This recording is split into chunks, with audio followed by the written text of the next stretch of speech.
मैंने अमेरिका में जाहिर किया था कि ड्राइवरलेस कार को इंडिया में आने नहीं दूंगा। ड्राइवरलेस कार नहीं आएगी, बट क्या टेस्ला की गाड़ी आएगी इलेक्ट्रिक व्हीकल? टेस्ला को आने में कोई अड़चन नहीं, हम उनका स्वागत कर। मैं स्वीडन में गया था, 0 एक्सीडेंट्स है। अब वहाँ लेन डिसिप्लिन में हेवी व्हीकल एक ही लेन में चलती है। हमारा स्कूटर वाला आता है, इधर बीच में डालता है, उधर से घुसता है। उतने में रोड क्रॉस करने के लिए महिलाएं, पुरुष, युवक वो खुद ही मार के घुसते। हमारे इंजीनियर को मैंने कहा, तुम हिंदुस्तान की मानसिकता को नहीं समझते।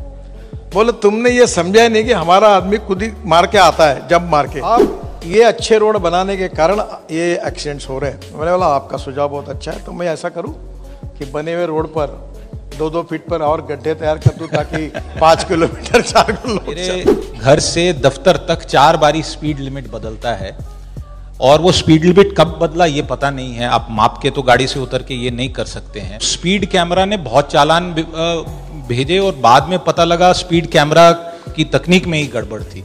तो लोग कई बार ये कहते हैं कि बहुत ज्यादा दिक्कतें हैं, हर बारी स्पीड बदलती है, स्पीड का चालान फट से पहुंच जाता है एसएमएस द्वारा। क्या कहीं ना कहीं पे सिस्टम में भी सुधार की है? लोगों की गलती है, बट सिस्टम और अधिकारी उनमें भी बदलाव की आवश्यकता है। ऊपर के ऊपर है, बहुत बड़ा फ्लाईओवर है, तो उसमें 70 की स्पीड थी और सबको चालान मिलता था।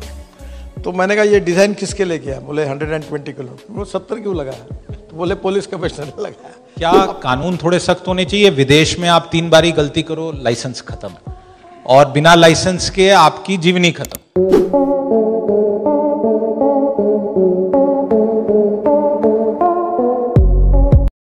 क्या ड्राइवरलेस कार और ड्राइवरलेस व्हीकल्स ही इसका समाधान है? क्योंकि उस पर काम हो रहा है। आपने प्रश्न ही ऐसा पूछा, मेरा विरोध है इस बात को। मैंने अमेरिका में जाहिर किया था कि ड्राइवरलेस कार को इंडिया में आने नहीं दूंगा। इसका कारण हमारे देश में ड्राइवर के रूप में बहुत बड़ा एम्प्लॉयमेंट मिला है, और अगर आप ड्राइवरलेस कार लाएंगे तो ये लोगों की नौकरियां जाएगी। तो ये हमको हमारे देश में पॉपुलेशन और ऑटोमोबाइल ग्रोथ, इसमें हमारा बड़ा एक्सपर्टाइज है। तो इसलिए अभी ये इसको आप ये ड्राइवरलेस वगैरह बातें बहुत अच्छी होगी। जहाँ कम लोक संख्या वहाँ चलने दो, यहाँ आएंगे और करीब 70-80 लाख लोगों के एकदम जॉब चले जाएंगे तो नहीं समस्या। अगर ड्राइवरलेस कार नहीं आएगी, बट क्या टेस्ला की गाड़ी आएगी इलेक्ट्रिक व्हीकल? नहीं, टेस्ला को आने में कोई अड़चन नहीं, हम उनका स्वागत करते हैं। पर चाइना में बनाकर यहाँ बेचना और उनको टैक्स कंसेशन चाहिए, ये संभव नहीं है। हमारे देश में आए, मैन्युफैक्चरिंग करे और यहाँ बेचे। We are open for that. आपने ही हर सीट पे एयर बैग हो, इसके लिए बहुत बड़ा आपने पूरा अपना पॉलिटिकल कैपिटल लगा दिया इस विषय पे, पर इंडस्ट्री ने शायद कहीं ना कहीं, पूरी इंडस्ट्री ने आपका साथ नहीं दिया। आपको दुख हुआ क्या इस बात का? नहीं, देखिए, पहले बात तो हमने अब स्टार रेटिंग लाया, फिर 2-3 बड़े कंपनियों ने स्टार रेटिंग के बारे में एडवर्टाइजमेंट शुरू कर दी कि हमको स्टार रेटिंग है। अब वो स्टार रेटिंग के एडवर्टाइजमेंट से जो लोग करते नहीं थे वो भी करने लगे, और सब 6 एयर बैग में चले गए। थोड़ा सा कुछ लोगों ने विरोध किया, मतलब कोई प्रॉब्लम नहीं है।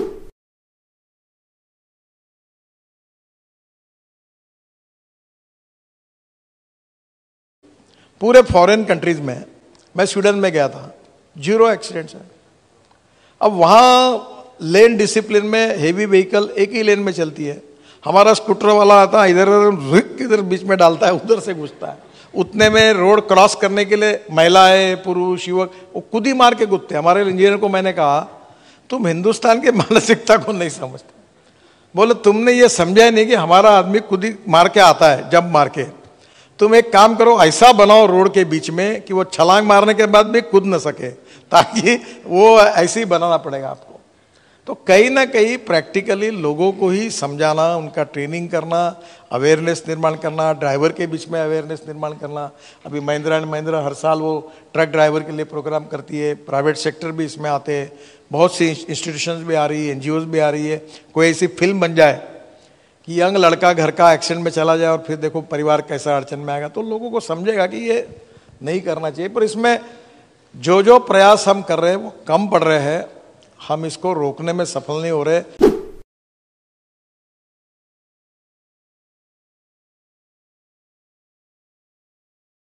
स्थिति गंभीर है। देखो, कोई दंगे में इतने लोग नहीं मरे, आतंकवादी के अटैक में कोई इतने लोग नहीं मरे, कोई लड़ाई में इतने लोग नहीं मरे, और 1.5 लाख लोग, और वो भी 10% और बढ़ गया, 1,67,000, और उसमें से 18 से 34 एज ग्रुप के 60%। बहुत ही दुखद। मेरा भी एक्सीडेंट हुआ था, 4 जगह पैर टूटा हुआ है, उसको फिर जोड़ा। तो मैं अनुभव कर सकता हूं कि एक घर का प्रमुख व्यक्ति का एक्सीडेंट हो, वो परिवार पर क्या बीतती है। कोई डॉक्टर है, कोई इंजीनियर है, कोई IIT इंजीनियर है, यंग है 24 साल का। ये बहुत ही दुर्भाग्यपूर्ण है। हमारा देश ऐसा है कि जहां सबसे आसानी से आपको ड्राइविंग लाइसेंस अगर कोई देश में मिलता है तो उसका नाम हिंदुस्तान है। अभी हमने उसको डिजिटलाइज किया, बहुत सी बातों को डिजिटलाइज किया, इसमें कि काफ़ी प्रॉब्लम को रिजॉल्व किया। पर मैं ये स्वीकार करता हूं कि ये सब करने के बाद में भी एक्सीडेंट बढ़ रहे हैं। ये लोगों के सहयोग के बिना नहीं होगा। हम कोई क्रॉस करता होगा तो रुकेंगे, रास्ते के बीच में से हम क्रॉसिंग नहीं करेंगे। ये थोड़ी छोटी छोटी बात, मोबाइल फ़ोन रखकर बात नहीं करेंगे, हेलमेट पहनेंगे। छोटी छोटी बातें अगर लोगों ने की तो हम कम कर सकेंगे। हमारी कोशिश थी कि 2024 के पहले हम 50% करेंगे, पर नहीं कर पाए। अब 2030 के पहले हम 50% एक्सीडेंट्स और डेथ को कम करना चाहते हैं।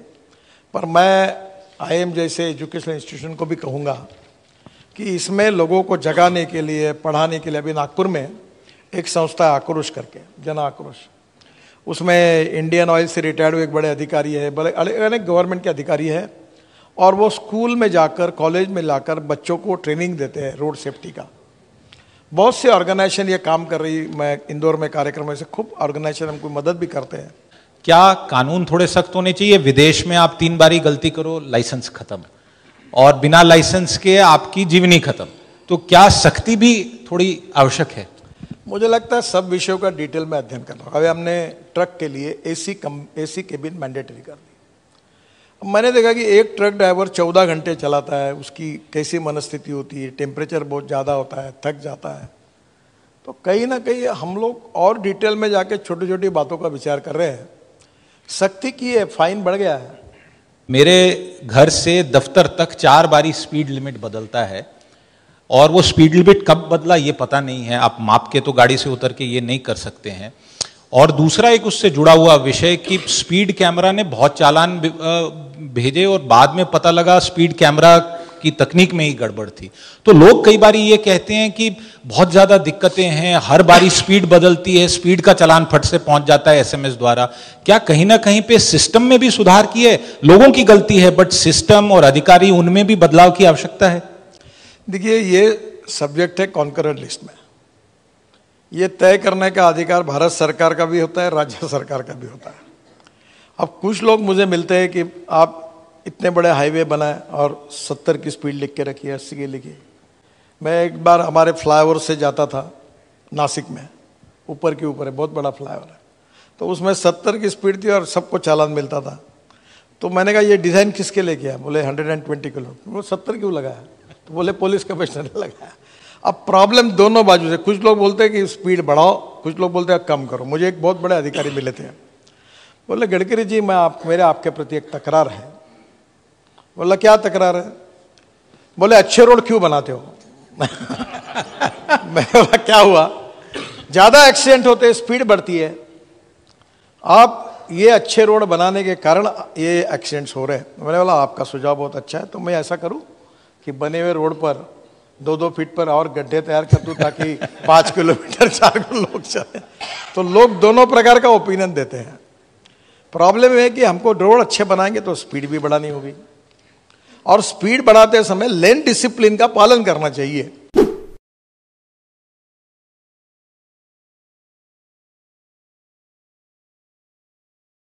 और अभी अपने देश की ही कंपनी और ग्रुप JSW ने एक चाइनीज कंपनी के साथ अग्रीमेंट की है, और संभवतः ग्रीन कार्स, EV कार्स के लिए वो काम करेंगे। जिसको आना है आओ, जिसको जो करना है करो, तो भी पेट्रोल डीजल का इंपोर्ट कोई कम होने वाला नहीं है।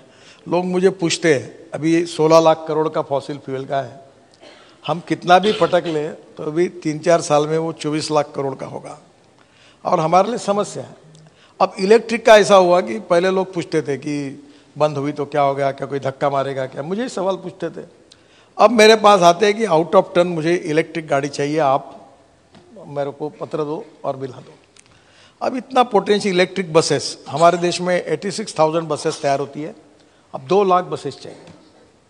मैं आपको बताता हूँ, इलेक्ट्रिक में जो लिथियम आयन बैटरी है वो $150 पर आवर पर किलोवाट उसका रेट था, अब वो $115 पे आया है।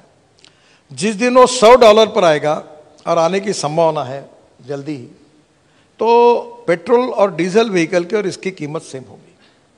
अभी कल वैद्य साहब आए थे, मैंने पेट्रोल मंत्री जी को मेरे गाड़ी में दिया बिठाकर, उनको बोला इसमें जाओ। वो फ्लेक्स इंजन की इनोवा थी, अब वो इथेनॉल पे चलती है, और इथेनॉल पे चलने के बाद 60% बिजली तैयार करती है और 40% इथेनॉल पे चलती है। पेट्रोल का भाव 120 रुपये, इथेनॉल का 60 रुपये। अगर ये अभी सुजुकी, मारुति सुजुकी सबके अगर फ्लेक्स इंजन आएंगे, अभी बजाज और टीवीएस और हीरो की स्कूटर मोटरसाइकिल आ गई, अब साहब ने कल मान्य किया कि हम इथेनॉल के पंप तुरंत खोलेंगे, तो देश में पेट्रोल के बजाय इथेनॉल का उपयोग होगा। तो मुझे लगता है, मुझे तो दिख रहा है बहुत, अभी एल्यूमिनियम एयर टेक्नोलॉजी आई, शायद महिंद्रा ने ली इनसे, इंडियन ऑयल की ली, बाकी खूब आ रही, केमिस्ट्री बदल रही है, ऑप्शंस आ रहे हैं। और सबसे अच्छी बात, आपके जो यंग टैलेंटेड लड़के ये स्टार्टअप में काम करते हैं, बहुत अच्छा। अभी इलेक्ट्रिक स्कूटर कितने लोगों ने, पहले वही ब्रांड थे, अब कितने लोगों ने इलेक्ट्रिक स्कूटर बनाए, वो होशियार है। ये बजाज, टीवीएस और हीरो ने 125 किलोमीटर के रेंज वाली बैटरी रखी, इन्होंने 60 किलोमीटर वाली रखी, कीमत 30-40 हज़ार कम कर दी। अब देश में वो ई रिक्शा आ गया, इलेक्ट्रिक ऑटो रिक्शा आ गया, इलेक्ट्रिक स्कूटर आ गई, इलेक्ट्रिक कार्ट आ गया। तो मुझे लगता है कि बहुत ही कम समय में ये ट्रांसफॉर्मेशन हो जाएगा।